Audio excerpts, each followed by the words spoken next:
네, 그러면은 인덱스 인터뷰에 대해서 시작을 하도록 할게요. 네, 오늘 이제 지금 시간부터는 이제 인덱스 인터뷰 진행하는 유령에 대해서 알아보도록 할 예정이고요. 준우님 카메라 켜주셨나요?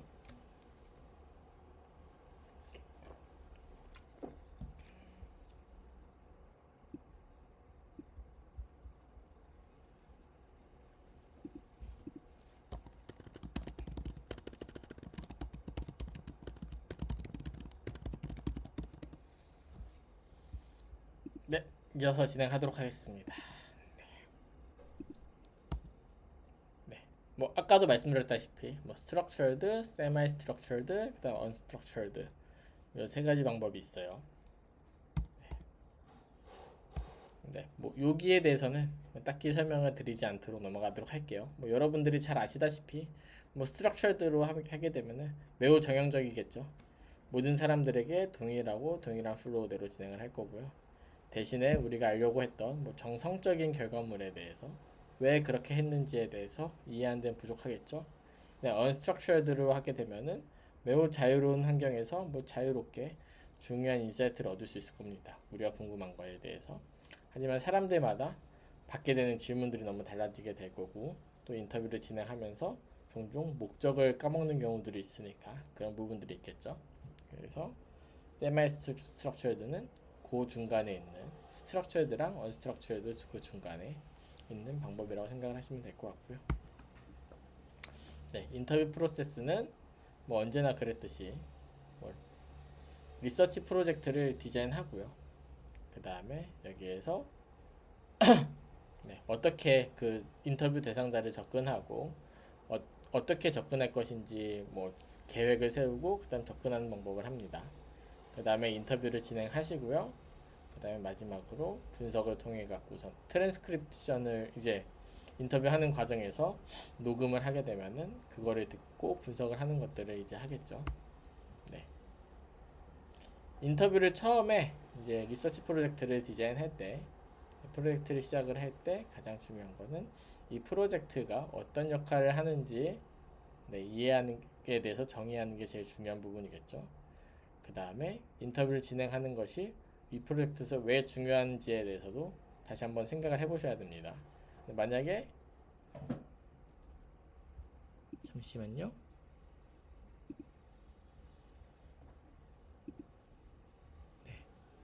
네, 아닙니다. 그리고 우리가 만약에 인터뷰를 진행할 때 이 인터뷰가 이 프로젝트에서 중요하지 않다고 생각을 하면은 않다면은 더 진행할 의미가 없겠죠.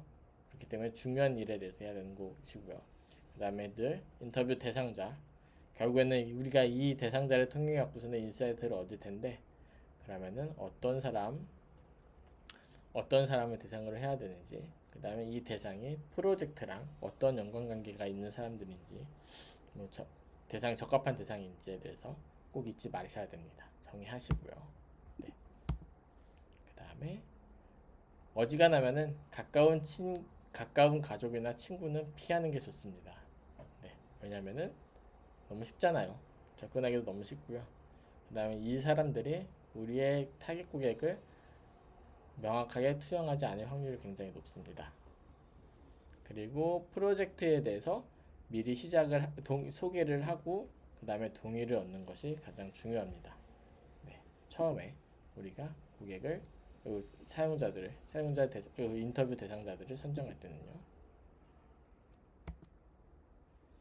그 다음에 인터뷰를 진행할 때에는 얼마나 많은 사람들을 인터뷰할지에 대해서도 명확하게 알고 있어야 되고요. 그 다음에 얻게 된 요거에 대한 답은 뭐 이런 질문도 자주 듣게 되는 것 같아요. 인터뷰를 할 때 우리 인터뷰 몇 명이나 해야 돼요? 라는 질문을 참 많이 듣는데 이때는 정확한 답이 없습니다. 우리가 얻고자 하는 것은 정성적인 데이터를 얻기 위해서 하는 거잖아요. 사실 한두 명만 하더라도 그 인사이트가 충분히 의미 있고 신뢰가 있다라고 했을 때는 그 자체로도 충분합니다. 보통 이제 모수는 결국에는 우리가 얻게 되는 데이터의 퀄리티에 따라 갖고서는 결정되는 거라고 생각하시면 될 것 같아요. 네. 그리고 우리가 분석을 하기 위해서는 물론 메모를 남기는 것도 중요하지만은 네, 녹음도 같이 하면 더 좋습니다. 네, 종종 실수를 해서 녹음이랑 메모가 모두 날아가는 경우들이 있는데 이때는 정말 너무 힘들죠. 그래서 녹음이나 녹화를 어지간하면은 반드시 하시는 것 좀 추천을 드리고요. 그 다음에 녹음이랑 녹화는 처음에 인터뷰를 시작하시기 전에 그 전에 미리 프로젝트의 소개를 하면서 동의를 녹음 녹화를 해도 되는지에 대해서 반드시 물어보셔야 됩니다. 네. 네. 인터뷰의 구조를 설계하기 위해서는 다양한 질문들을 해야겠죠. 그 중에서 이런 질문들에 대해서 질문들은 크게 보면은 이러한 것들이 있다라고 보시면 될 것 같은데 이것들은 서베이랑 마찬가지로 이런 질문의 유형들이 있겠구나 라고 생각하고 한번 읽고 넘어가시면 될 것 같아요. 가령 예를 들면은 소개해 주세요. 소개 어떤 것을 경험한 적이 있으시면은 그것에 대해 소개해 주시겠어요? 라고 하면서 처음에 질문에 대해 처음에 화두를 던지는 질문을 할 수 있겠죠.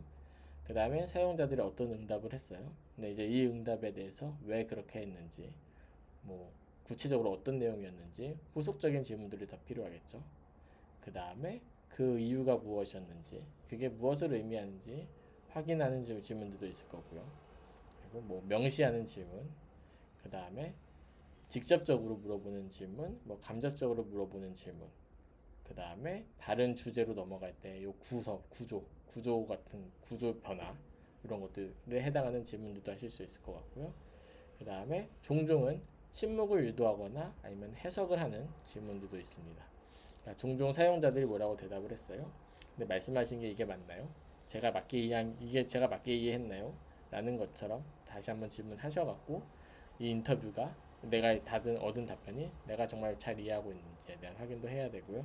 늘 중요하듯이 늘 그렇듯이 사용자가 답을 빨리 하는 거에 대해서는 좀 뭔가 단정적이고 그런 태도를 얻을 수 있겠고 그런 것을 이해할 수 있겠지만은 반대로 너무 침묵을 한다거나 아니면 답이 너무 길어져요. 주저해요. 그럴 때는 이때 발생하는 머뭇거림이라든지 이런 것들도 같이 캐치하시고서는 하셔야 될 필요성이 있습니다. 네.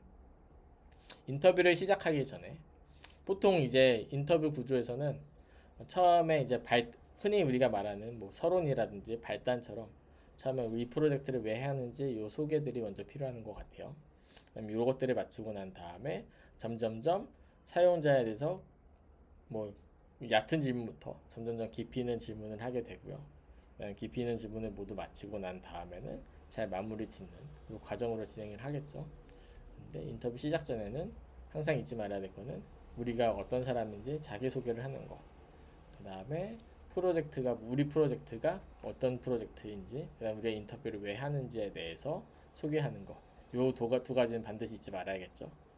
그리고 인터뷰를 참여한다라는 것은 그 인터뷰 대상자가 자신의 시간을 할애해 갖고서는 우리가 프로젝트를 잘 진행할 수 있도록 돕는 일을 하는 것이기 때문에 항상 감사의 인사를 전하는 것이라든지 잊지 마셔야 되고요. 그 다음에 항상 데이터는 늘 중요한 부분입니다. 그러니까 그 사용자의 그 개인 자꾸 사용자랑 헷갈리게 되는데 인터뷰 대상자의 개인 정보들이 인터뷰 과정에서 드러날 수밖에 없거든요. 그래서 이 정보들을 어떻게 안전하게 보관할 것인지, 그 다음에 녹음에 대해서는 별도의 동의를 받으셔야 됩니다. 그리고 여기 한 가지 빠진 게 있는데 NDS라고 하죠. 우리가 인터뷰를 하는 과정에서 또 우리가 자기소개를 하고 프로젝트 소개를 하게 되니까 우리 프로젝트에 대한 기밀 정보들도 같이 고객들이 알게 돼요. 상대방이 알게 돼요. 그러면 상대방에게 이런 정보가 유출되지 않도록 확인하는 작업들도 하셔야 됩니다. 네. 보통은 이제 NDS라고 문서를 작성을 하는데요. 꼭 그렇게까지 안 한다고 하더라도 여기에서 내가 물어봤던 우리 프로젝트에 대한 기밀 사항은 유출을 하지 말아주세요 라든지 이런 것들을 명시적으로 남기실 필요는 있습니다. 네. 인터뷰 중에서 중요한 거는 언제나 그렇듯이 상대방이 긴장감을 풀 수 있도록 하는 게 제일 중요하고요. 네, 그러기 위해서는 편안한 질문들도 해야 되는 거고, 그다음에 충분한 아이스 브레이킹도 필요합니다. 네, 그리고 당연히 상대방의 배경이나 경험, 대한 기본적인 그 사람이 갖고 있는 기본적인 특성에 대해서도 질문을 하실 필요가 있어요.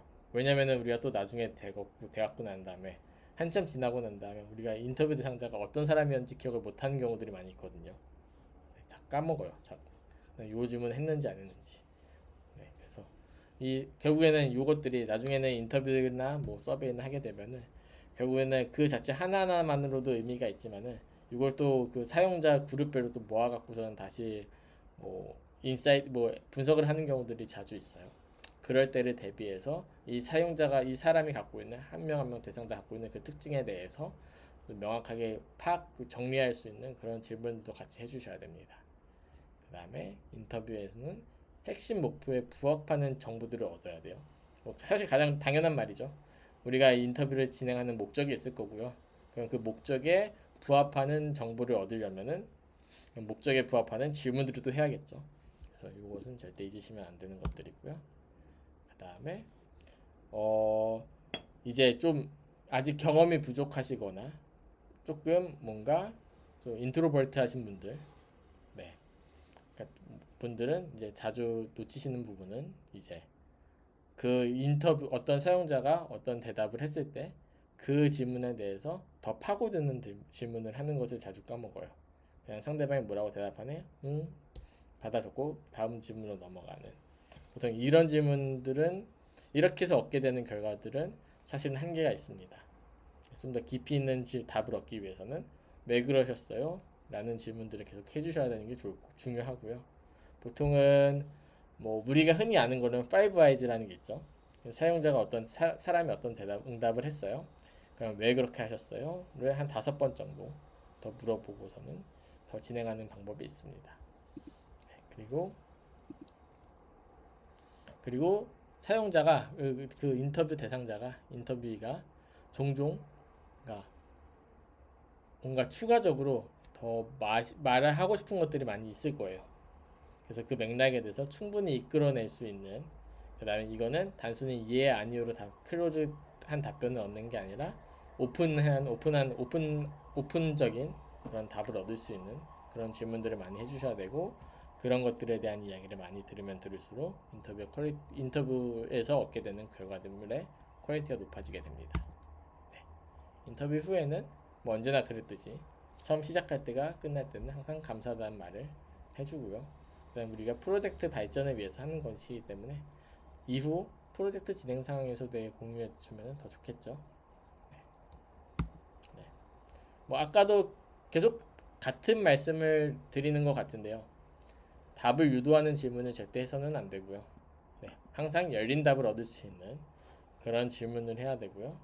그다음 yes or no에 대한 질문에 대한 답을 얻는 질문을 어지간하면 하지 않았으면 좋겠고요.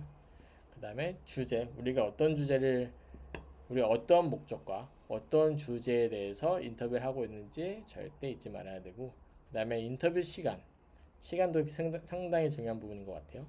보통은 한 20분에서 30분 정도가 가장 아이디얼하다라고 하는데, 근데 이것도 마찬가지로 우리가 후속 질문을 많이 하다 보면은 1시간이 부족할 때도 있어요. 그렇습니다. 그래서 이 시간을 잘 컨트롤하는 게 늘 중요한 부분입니다. 그래서 뭐 가장 아이디어한 건 한 20에서 30분 정도라고 말을 하고요. 근데 또 그렇게 너무 시간을 또 그렇게 맞추다 보면은 깊이 있는 질문 하지 못하고 그냥 딱 우리가 갖고 있는 질문들에 대해서만 답변하다가 마치는 경우들이 자주 있으니 시간 관리를 잘 하실 필요가 있고요. 그 다음에 어렵거나 민감한 질문에 대해서는 조심히 다루셔야 됩니다. 뭐 당연한 부분이죠. 그다음에 요거는 민감한 개인정보일 수도 있으니까요. 그리고 민감한 질문은 꼭 필요한 민감한 정보에 대한 질문은 꼭 필요한 것에 대해서만 하고요. 대상자가 만약에 하지 않길 원한다라고 하면은 그런 옵션들도 열어주시는 게 인터뷰를 진행하시는 데 도움이 됩니다. 그리고 인터뷰 구조는 딱 한 번 만들어 놓은 거를 계속 쓰시는 게 아니라 계속 발전시키면서 활용하시는 게 중요해요. 네. 우리가 항상 뭐든지 무슨 일을 할 때 처음 할 때는 완벽하지 않거든요.